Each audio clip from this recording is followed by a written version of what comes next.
Depois de muita emoção, né? Não vale a pena ver CR de novo. Vamos gravar a Bíblia. 9 anos de Cidade de Refúgio, né? Muita emoção, vale a pena ver CR de novo e vale mesmo, viu, gente? Vale mesmo. Vai lá no canal do YouTube e assista, que tá maravilhoso. Como foi bom relembrar tudo isso, né? Deus é fiel. Então vamos lá? 2 de agosto, Isaías, capítulo 44 ao 47. Seja muito bem-vindo ao Plano Anual de Leitura da Bíblia com Lana. E Rosânia. Capítulo 44 diz assim: O Senhor é o único Deus. O Senhor Deus diz: Escute, Israel, pois você é o meu servo, o povo que eu escolhi. Eu, o Senhor, sou o seu Criador e o tenho ajudado desde o dia em que você nasceu. Israel, meu servo, não fique com medo, pois eu amo e o escolhi para ser meu. Vou fazer com que caia chuva no deserto e com que em terras secas corram rios. Assim também derramarei o meu espírito sobre os seus descendentes e lhes darei as minhas bênçãos. Eles crescerão como a grama, bem regada, como chorões que nascem nas beiras dos rios. Muitos se juntarão ao povo de Deus. Um dirá assim: eu sou do Senhor. O outro dirá: o meu nome é Jacó. Outro ainda escreverá na sua mão: eu pertenço ao Senhor. E ainda outro usará Israel como sobrenome. O Senhor, o Rei e Salvador de Israel, o Deus Todo-Poderoso, diz: eu sou o primeiro e o último. Além de mim não há outro Deus. Haverá outro que seja igual a mim? Pois que venha a minha presença, apresente as suas razões e prove que está dizendo a verdade. Quem anunciou tudo o que ia acontecer? Já houve alguém que desde o princípio sempre pudesse contar as coisas do futuro? Meu povo, não tenha medo, nem fique apavorado. Não é verdade que desde o princípio eu sempre anunciei a vocês o que ia acontecer? Vocês são minhas testemunhas de que isso é verdade. Será que há outro Deus além de mim? Não, não existe outro protetor. Eu não conheço nenhum. A idolatria é condenada. Os que fazem imagens não prestam, e os seus deuses que eles tanto amam não valem nada. Os que adoram imagens são tolos e cegos, e por isso serão humilhados. É uma grande tolice fazer uma imagem para ser adorada como se fosse um deus. Todos os que a adorarem serão humilhados. Os que fazem ídolos são apenas seres humanos, nada mais. Que eles se reúnam e se apresentem no tribunal. Ali ficarão apavorados e serão humilhados. O ferreiro pega um pedaço de metal, coloca nas brasas e depois, com toda a força, vai batendo nele com o martelo, até formar a imagem. Ele trabalha tanto que não come, nem bebe e acaba perdendo as forças. O escultor mede um pedaço de madeira e com um giz desenha nele a figura do ídolo. Depois, com as suas ferramentas, ele faz uma estátua com a forma de um belo ser humano para ser colocada num templo. O escultor vai à floresta para cortar uma árvore, escolhe um cedro, um cipreste ou um carvalho. Ele só corta árvores bem grossas, ou então planta uma e espera até que a outra chuva a faça crescer. O homem usa uma parte da madeira para fazer um fogo. Ali ele se esquenta e também assa o pão. A outra parte da madeira é usada para fazer uma imagem, e o homem fica de joelhos e a adora. Assim, metade da árvore serve para fazer um fogo, e o homem assa a carne, come e fica satisfeito. Também se esquenta e diz: que fogo bom, já me esquentei bem. Com a outra metade da madeira, o homem faz uma figura, uma imagem, isto é, um Deus. Depois fica de joelhos e a adora. E faz esta oração: tu és o meu Deus, salva-me. Essa gente não tem juízo. Eles fecharam os olhos e não podem ver nada. Fecharam também a sua mente e não entendem nada. O homem que faz imagens não entende nada e não tem a inteligência necessária para dizer a si mesmo: ora, com metade dessa madeira eu fiz um fogo, assei o pão, assei a carne e comi. E com a outra metade eu fiz essa imagem nojenta. Agora aqui estou eu, adorando um pedaço de madeira. Adorar uma imagem não adianta nada, é o mesmo que comer cinzas. O homem que adora imagens não pensa direito, mas vive enganado. Ele não pode se salvar, pois é capaz de dizer: isto que está na minha mão não é um Deus, coisa nenhuma. O Senhor, Criador e Salvador. O Senhor Deus diz: povo de Israel, lembre disto. Não esqueça que você é meu servo. Eu o criei para que você me servisse, e nunca esquecerei você. Já perdoei as suas maldades e os seus pecados. Eles desapareceram como desaparece a serração. Volte para mim, pois eu sou o seu Salvador.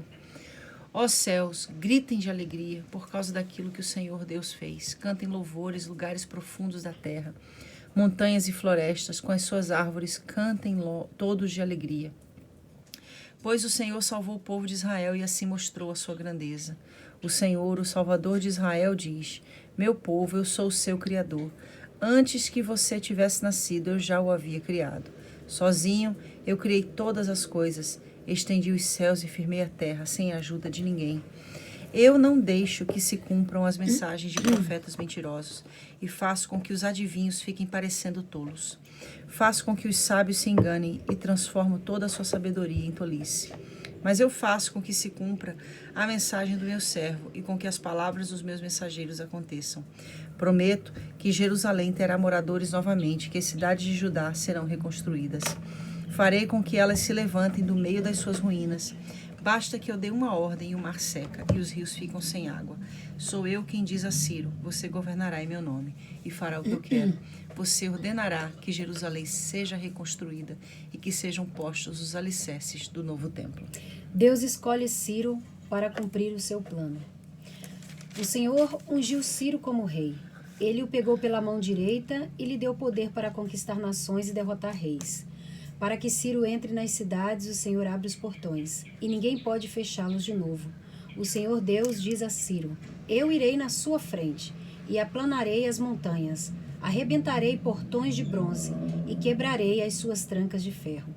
Eu lhe darei tesouros escondidos, riquezas guardadas em lugares secretos, a fim de que você saiba que eu sou o Senhor Deus de Israel, que o chama pelo nome. Eu estou chamando para que você ajude o povo de Israel, o meu povo escolhido. E embora você não me conheça, eu lhe dou um título de honra. Eu e somente eu sou o Senhor. Não há outro Deus além de mim. Embora você não me conheça, eu lhe dou força para lutar. Faço isso para que, do leste a oeste, o mundo inteiro saiba que além de mim não existe outro Deus. Eu, somente eu, sou o Senhor. Eu sou o Criador da luz e da escuridão, e mando bênçãos e maldições. Eu, o Senhor, faço tudo isso. Assim como a chuva vem de cima, eu enviarei do céu a minha vitória. A terra se abrirá para recebê-la, e fará brotar a salvação e a liberdade. Eu, o Senhor, farei isso. O poder soberano de Deus. Um vaso de barro não briga com quem o fez. O barro não pergunta ao oleiro: o que é que você está fazendo? Nem diz: você não sabe trabalhar. E um filho não se atreve a dizer aos seus pais: por que vocês fizeram com que eu viesse ao mundo? O Senhor, o Santo Deus de Israel, o seu Criador, diz: por acaso vocês vão exigir que eu explique como cuido dos meus filhos?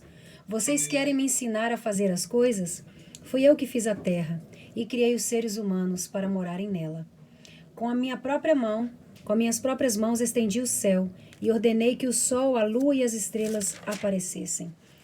Eu mesmo ordenei a Ciro que começasse a agir e lhe prometi a vitória.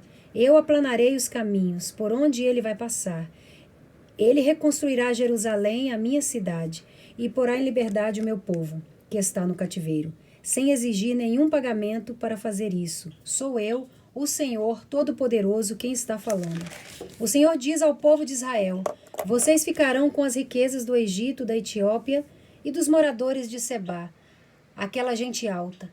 Vocês os derrotarão e eles serão os seus escravos. E presos concorrentes irão andando atrás de vocês. Eles se ajoelharão na frente de vocês e declararão humildemente: Deus está com vocês e não há outro Deus além dele. O Deus de Israel que salva o seu povo é um Deus que se esconde das pessoas. Os que fazem imagens serão humilhados. Todos eles passarão vergonha. Mas o povo de Israel foi salvo pelo Senhor. Ele os salvou para sempre. E eles nunca serão humilhados, nem passarão vergonha. O Senhor que criou os céus é o único Deus. Ele fez a terra e lhe deu forma, e a colocou no seu lugar. Ele não criou para que ficasse vazia, mas para que houvessem moradores nela. O Senhor Deus diz: eu sou o Senhor e não há outro Deus. Eu não falei em segredo, não falei num lugar escuro, e não disse ao povo de Israel que me procurasse no lugar deserto. Eu, o Senhor, falo a verdade, e o que eu digo sempre merece confiança. O Senhor e os deuses falsos.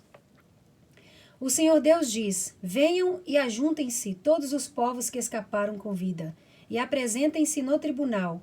Não sabem nada as pessoas que oram a deuses que não podem salvá-las, pessoas que fazem procissões carregando as suas imagens de madeira.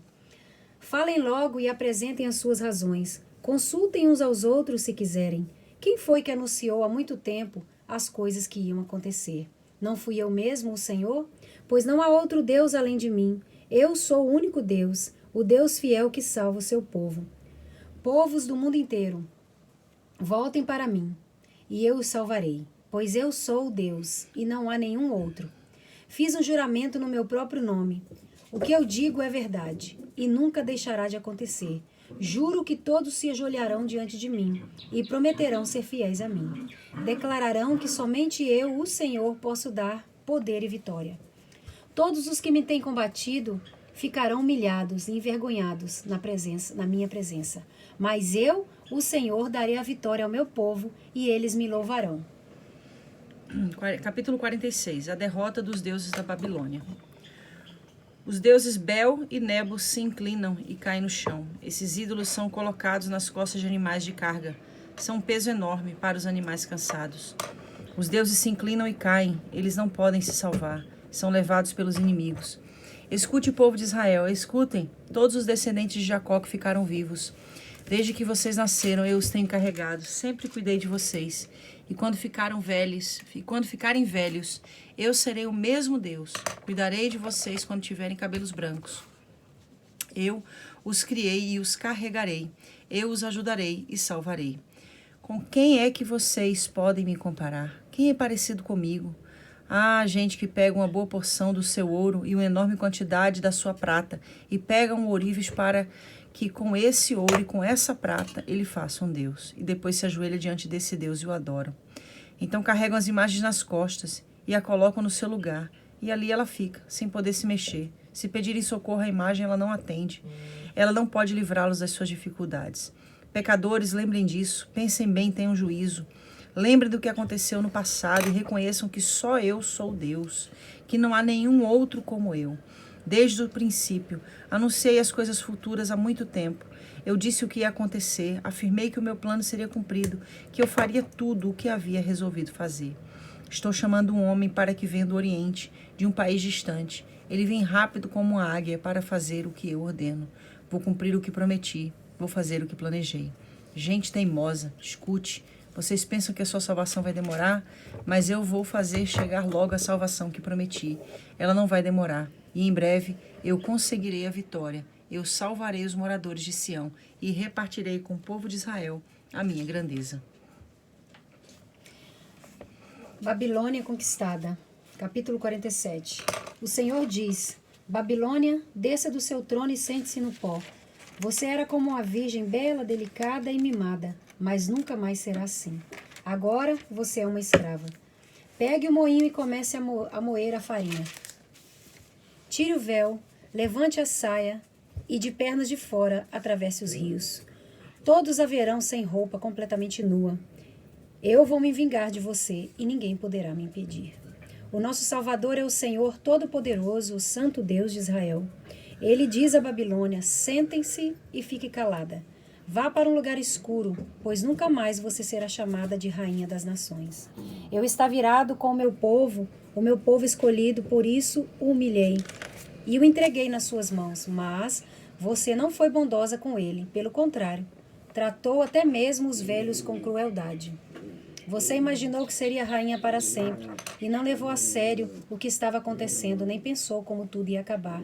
Você ama a imoralidade e pensa que não corre nenhum perigo. Você diz assim: não há ninguém tão importante como eu, não há ninguém igual a mim. Nunca ficarei viúva, nem perderei nenhum dos meus filhos. Mas agora escute o que eu lhe digo. Eu sei que você sabe fazer despachos e que a sua feitiçaria são poderosas. Mas tudo isso não adiantará nada. De repente, no mesmo dia, você vai ficar viúva e vai perder os filhos. Você se sentia segura na sua maldade e imaginava que ninguém via o que você estava fazendo. Foram a sua sabedoria e o seu conhecimento que a enganaram. Você pensava assim: não há ninguém tão importante como eu, pois e por isso cairá a desgraça sobre você, e as suas feitiçarias não valerão nada. A sua destruição está chegando, e não haverá jeito de escapar dela. Será uma desgraça como você não imaginava, e virá quando você menos estiver esperando. Fique com os despachos e as feitiçarias que você tem praticado desde que era jovem. é possível que eles a ajudem e que com eles você assuste os seus inimigos. Apesar de todos os conselhos que tem, você não poderá escapar. Que os seus astrólogos se apresentem e ajudem. Eles estudam o céu e ficam olhando para as estrelas, a fim de dizer todos os meses o que vai acontecer com você. Pois eles são como palha, o fogo os destruirá, e eles não poderão se salvar, pois esse não é um foguinho, daqueles que a gente faz para se esquentar, sentando-se bem perto dele. É isso que acontecerá com seus adivinhos, com os quais você tem lidado toda a sua vida. Todos eles irão embora, cada um seguindo o seu próprio caminho. Nenhum deles poderá salvar você. Vamos lá. Eita. É tricky, como é que fala? É bem complexo, né? Esses capítulos que acabamos de ler. Você vê que os outros vinham bem claro. Esse contexto que a gente leu, as nossas cachorras estão uma bênção aqui atrás da gente, né, gente? Esquece. Mas esse contexto que a gente leu é muito semelhante ao contexto que a gente leu ontem, que fala também sobre idolatria. Sim. Mais uma vez, Isaías está falando da questão relacionada à idolatria. E aí eu queria falar uma coisa muito importante que eu li e lendo me veio esse questionamento. Como seria vista essa mensagem de Isaías nos dias de hoje? Como que essa mensagem de Isaías seria recebida? Será que Isaías seria chamado de intolerante por pregar uma mensagem como essa? Teria sido ele rechaçado hoje como ele foi antes? Porque a minha pergunta aqui é dentro daquele conceito do que eu estou me questionando, perguntando a mim mesmo. O que diferencia a intolerância da instrução? Muitas vezes a gente pode julgar que aquilo que aquela pessoa está dizendo pode parecer algo intolerante, quando na realidade ela está querendo nos instruir, verdade. Nos ensinar. Mas você não e acha é uma linha muito tênue. Mas você não acha que tem pessoas que compreendem? Você já percebeu isso? Eu acredito que tudo acho que tem pessoas que sabem separar da disposição de receber. E como você recebe? É verdade.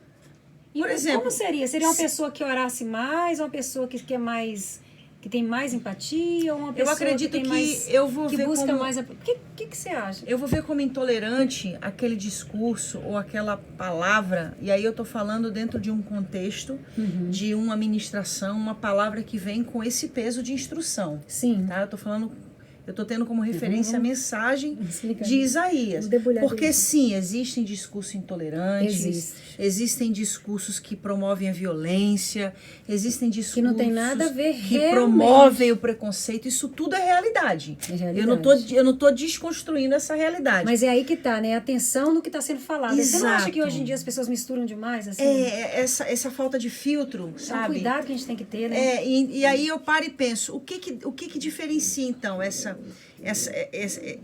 classificação, para mim, de uma coisa que eu estou recebendo como algo intolerante ou como algo instrutivo? Para mim, vai ser sempre intolerante a partir do momento em que aquela mensagem que está vindo ao meu encontro, ela encontra uma resistência na disposição de mudança, na disposição de uma transformação. E eu estou pensando em falar isso com muita cautela para não ser mal interpretado. Tem que falar. Então, assim, se alguém chega e prega ou fala uma mensagem contra a idolatria, contra algum determinado tipo de pecado, como Isaías está falando aqui, capítulo 44, ele fala do versículo 9 em diante, sobre a condenação da idolatria. Ele chega a falar que essas pessoas são tolas, porque elas não são capazes nem de enxergar a verdade. Então, de certa forma, dentro do quesito da atualidade, uma mensagem que a gente teria como intolerante. Dando uma vírgula, porque você vai continuar, é que eu acho que Isaías, no término do livro, no livro todo, no contexto, a gente percebe que muitas pessoas filtraram de forma diferente. Pessoas entenderam e pessoas não entenderam. Então, assim, essa é a vida. Lá no profeta Isaías, aqui do começo dos outros profetas, para os outros profetas, e hoje em dia nos profetas de hoje. Sim, e como a gente segue aqui na linha do que ele falou, a gente percebe que não era intolerância. Era amor. Era amor, era desespero, Era né? desespero de trazer o povo para Deus. Porque o povo já vinha se misturando, Era já desespero. vinha não sei se diz a palavra, descompreendendo, desconstruindo aquilo que Deus queria. É isso, exatamente isso que você está querendo dizer. Porque Isaías, a gente vê um desespero nele para mostrar ao povo, ei galera, chega, abre o olho, acorda, olha aqui, ó, que Deus, ele mostrava claramente que Deus era o amor total, mas Deus não era brincadeira, né? Deus não era uma como é que se diz? O que ele tentava mostrar? Deus sabia o que ele queria do seu povo. E Deus era, a palavra contundente, não sei se encaixa, naquilo que ele queria do seu povo. E Isaías foi taxado de várias provavelmente na sua época ele foi taxado de intolerante. E olha como terminou Isaías. Ele sofreu toda essa resistência das pessoas. Como intolerante. A ponto de ser morto. Mas eu acredito que no tempo de Isaías, tanto acredito que hoje nós estamos lendo a história dele, né? Que tinha os dois lados, como a gente, né? Pessoas que realmente entenderam para que chegasse até nós essa história hoje. A história de Isaías. Entenderam exatamente... filtraram o que era para ter sido recebido, souberam separar.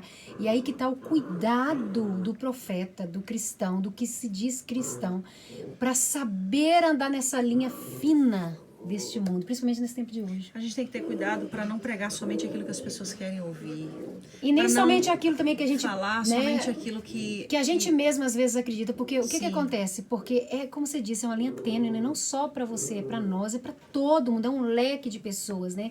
A gente tem que aprender a dar as caras mesmo para aquilo que a gente quer, aquilo que a gente naquilo que a gente quer passar, mediante a palavra de Deus, não é verdade? Uhum. A gente tem que realmente se colocar e ter esse cuidado, né? Que a gente tem essa sabedoria de ouvir, principalmente dos nossos pastores, né, que estão ali caminhando com a gente, das pessoas que são responsáveis pela nossa vida, dos nossos pais, das pessoas que demonstram amor por nós, cuidado. As pessoas que criaram, né? Muitas pessoas são criadas por avós. Sim, que a gente não enxergue intolerância muitas vezes na instrução, mas que a gente enxergue por trás dessas palavras amor. O desejo de trazer a pessoa para o caminho que realmente vai promover a vida. Que Deus nos ajude a compreender essa palavra, né, pastor? Em nome de Jesus. Cada dia mais. Porque eu até postei hoje, acho que você postou, sobre a palavra de Deus. Sim. A palavra de Deus precisa ser lida e estudada. Ela é nossa bússola mesmo.